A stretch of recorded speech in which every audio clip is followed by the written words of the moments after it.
Bonjour, aujourd'hui dans ce post vidéo, je voudrais vous parler de moi et de mon parcours. Tout a commencé quand j'étais très jeune, où j'ai identifié très vite que la danse me faisait du bien et me faisait du bien de façon profonde, que c'était réparateur pour moi. C'était pas du tout analysé comme ça, c'était simplement que à cet endroit-là, je me sentais bien quand dans le reste de mon existence, les choses étaient beaucoup plus difficiles pour moi.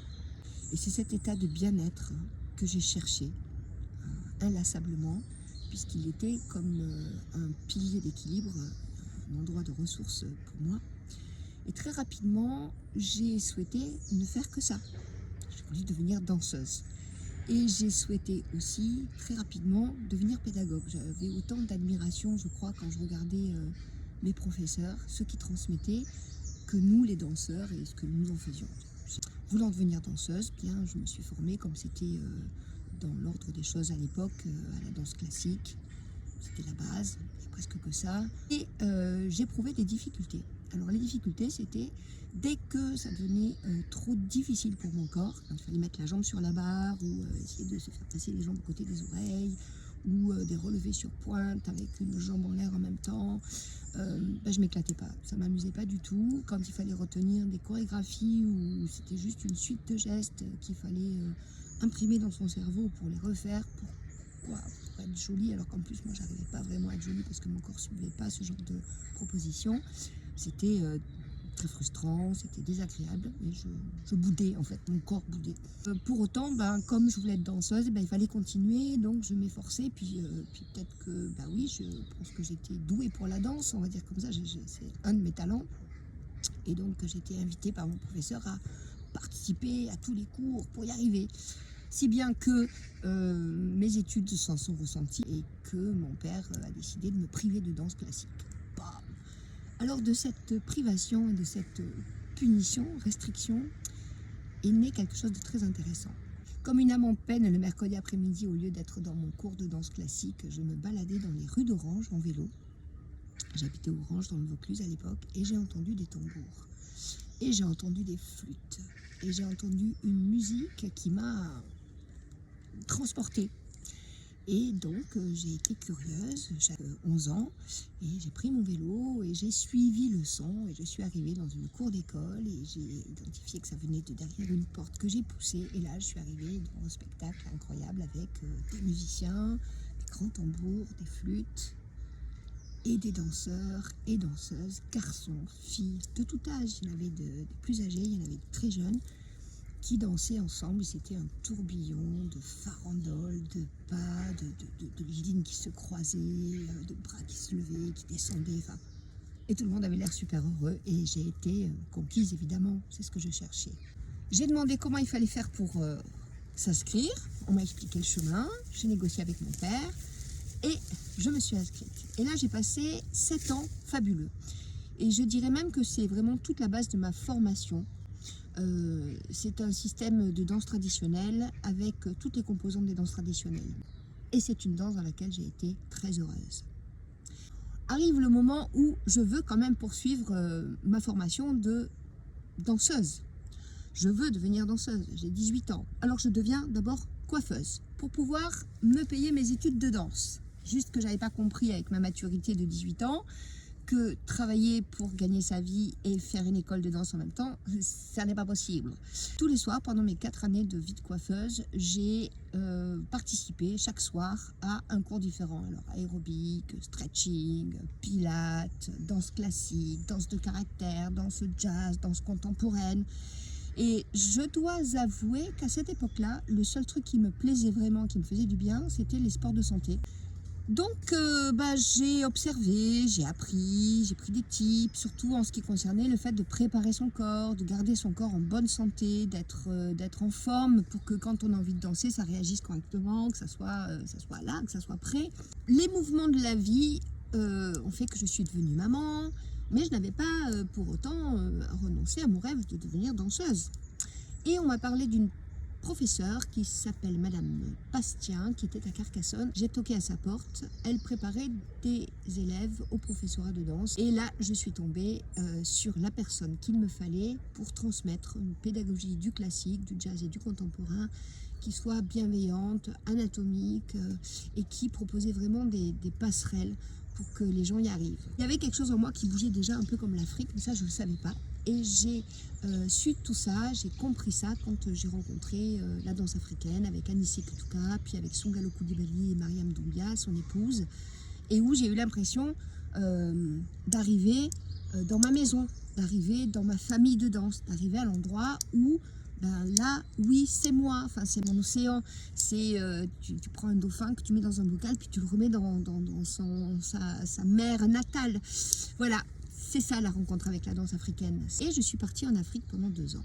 Et là, ça a été un bouleversement, un retournement. Alors évidemment, je suis arrivée avec mon petit chignon, mes petits pieds en canard, me tenant super droite, très forte de ma technique d'ailleurs, et même très orgueilleuse.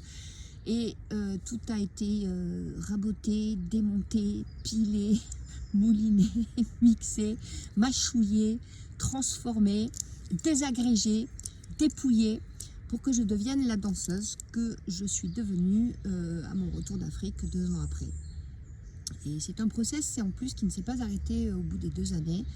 C'est un labour pendant lequel il a été semé des graines de danse, des graines d'être, des graines de façon d'être à la danse, et même des bénédictions, et même des encouragements à développer quelque chose qui se trouve au fond de moi et qui a répondu à cet appel et qui a rencontré l'entourage, l'univers qu'il lui fallait pour pouvoir se nourrir et croître. Et ça dure depuis 27 ans, maintenant que je suis partie en Afrique et que j'en suis revenue, ça continue. Ce qui se passe aujourd'hui a commencé bien avant l'Afrique déjà, mais l'Afrique a été vraiment l'ensemencement, hein, ça a été la rencontre. Alors, je pensais y apprendre beaucoup de pas de danse, mais que nenni, puisque de toute façon c'est pas mon truc, et je me suis retrouvée dans les rituels, dans les fêtes très simples de baptême, et j'ai surtout appris qu'on peut, voilà, qui on est, comment on peut tourner pendant 3 heures avec 2 pas, seulement 2 pas, donc ça c'est trop bien, pas de problème de mémoire, pas de problème de savoir comment je mets mon bras, est-ce que là ça va, est-ce que ça c'est bien, est-ce que je suis de la plus belle, est-ce que si, que ça, rien, tu te mets dans un cercle, tu as une grosse fesse devant toi là qui te cale bien sur le ventre, puis derrière tu as une grosse poitrine qui pousse bien dans le dos, et tu ondules, c'est une matrice, c'est comment dire, c'est un bain, c'est génial quoi en fait, et puis 2 pas, pendant 3 heures, 3 heures, 3 heures, 3 heures. Et là, il se passe quelque chose. Et c'est ce quelque chose qui m'intéresse. Donc, quand je suis rentrée en France, il fallait vivre. Je me suis donc mise à donner des ateliers. C'était à Toulouse à l'époque. Et là, j'ai rencontré quelques difficultés avec l'attente du public en danse africaine. Parce que j'arrivais d'Afrique, je suis de la danse africaine. Voilà, c'était admis comme ça. J'avais donc une étiquette qui ne me convenait pas tellement, puisque moi, ce que j'apportais, c'était une recherche de sensations, de groove, de vécu relationnel, d'être ensemble intimement avec la musique et les autres en même temps. Et je cherchais comment transmettre cette magie. Donc mes ateliers ne ressemblaient pas du tout à des cours de danse africaine habituels. Alors j'avais installé la musique qu'il fallait pour, le rythme qu'il fallait pour, la façon de guider qui n'explique pas mais qui montre, qui donne des petites indications par moment. J'avais installé une ambiance chaleureuse, bienveillante, des échanges de regards, des échanges relationnels. Mais ça marchait pas.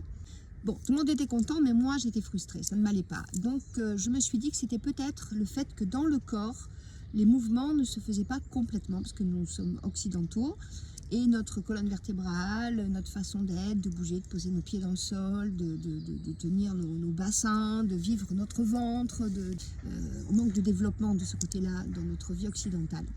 J'ai cherché des formations qui pourraient m'aider à faciliter, à restaurer cette aisance complète du mouvement du corps. Et j'ai trouvé avec l'anatomie pour le mouvement auprès de Blandine Calais-Germain et puis les méthodes de Feldenkrais et Ehrenfried qui sont pour une économie de gestes, pour un corps qui rebouge la façon dont il est prévu qu'il bouge. Ça c'était bien, c'était un plus, ça fonctionnait, ça a aidé. Mais au final, c'était toujours pas ça. Donc je suis sortie, si je me souviens bien, il y a encore une dizaine d'années de mon dernier stage de danse africaine en pleurant. Les gens étaient contents, mais moi je pleurais parce que c'était pas ça. Et donc s'en est suivi un long temps de désert et de désespoir, ne sachant que faire, ne trouvant aucune voie de formation qui pouvait me permettre de penser que j'allais réussir à trouver comment faire ça, jusqu'à ce que j'entende une émission radio avec France Schott-Billman, et qui était autour de la sortie de son bouquin qui s'appelle « Le besoin de danser », que je vous recommande au passage. Alors ce besoin de danser, pendant presque 5 ans, a été ma Bible, parce qu'il y avait à l'intérieur de ce livre ce que je cherchais dans la danse, ce que j'aime dans la danse et ce que je voulais transmettre, que je n'arrivais pas à transmettre. Et là, c'est encore une rencontre avec une personnalité déjà, et surtout une technique, un process qui, pour le résumer, parce que là il va falloir faire des vidéos beaucoup plus longues que celles que je voudrais faire aujourd'hui, vous donne l'éducation africaine à la danse que moi j'ai reçue. Voilà. Et ça n'est pas la question des pas, ça n'est pas la question de l'esthétique, ça n'est pas la question d'apprendre à avoir le rythme, à suivre des rythmes, ça n'est pas ça. C'est une rééducation profonde, c'est un reset profond, psycho, soma, relationnel, émotionnel. Ça fait tout jouer en même temps, dans une seule proposition qui est basée sur le rythme, qui est basée sur des gestes symboliques, qui est basée sur l'usage de la voix et qui est basée sur le lien relationnel entre les danseurs. C'est de la balle. Et c'est là que j'ai réussi à voir sur le plancher des personnes qui accèdent à cet endroit de la danse qui me semble être l'endroit où on accède à la pointe du cœur, l'âme. Alors, c'est répertorié dans la danse-thérapie, ce qui signifie que cela fait un travail psychologique, psychosomatique, psychocorporel, je suis d'accord. Pour moi, il y a 3 plans dans la personne. Il y a le plan physique, le corps, il y a le plan émotionnel, relationnel, psychologique, et il y a un 3e plan qui est le plan de l'esprit. Cela, je parlerai dans quelques années. J'entre dans une formation qui va m'aider à associer toute cette dimension spirituelle à l'expression primitive. Ce n'est pas encore le propos.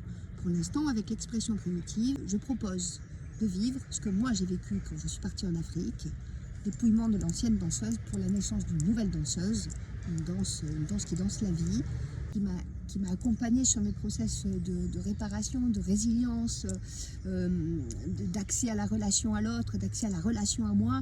Ça ne fait pas tout, mais ça booste. Et qui m'a permis d'en arriver là où je suis aujourd'hui, à proposer cette expression primitive comme un process donc de danse-thérapie. Et c'est donc aujourd'hui, avec l'expression primitive, que je m'avance vers vous, que je m'avance vers les gens que je forme à l'animation d'expression primitive. Voilà, j'espère que j'ai réussi à vous transmettre l'essentiel de ce qui m'anime en ce qui concerne la danse. J'ai conscience que ce que je tiens là, ce que je développe, ce que je propose, peut répondre à des besoins qui existent. Voilà, donc c'est ce qu'on va vérifier dans les prochaines années. Et si vous avez besoin de me contacter pour me poser des questions, consultez mon site www.padvoneson.fr. Si ça vous parle, n'oubliez pas de mettre le petit pouce là comme ça, j'aime.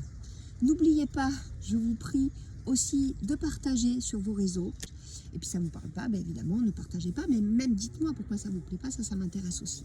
Voilà, donc je crois que je vous ai tout dit. Peut-être à bientôt dans la danse, cette essence de danse, je l'espère en tout cas. Ciao!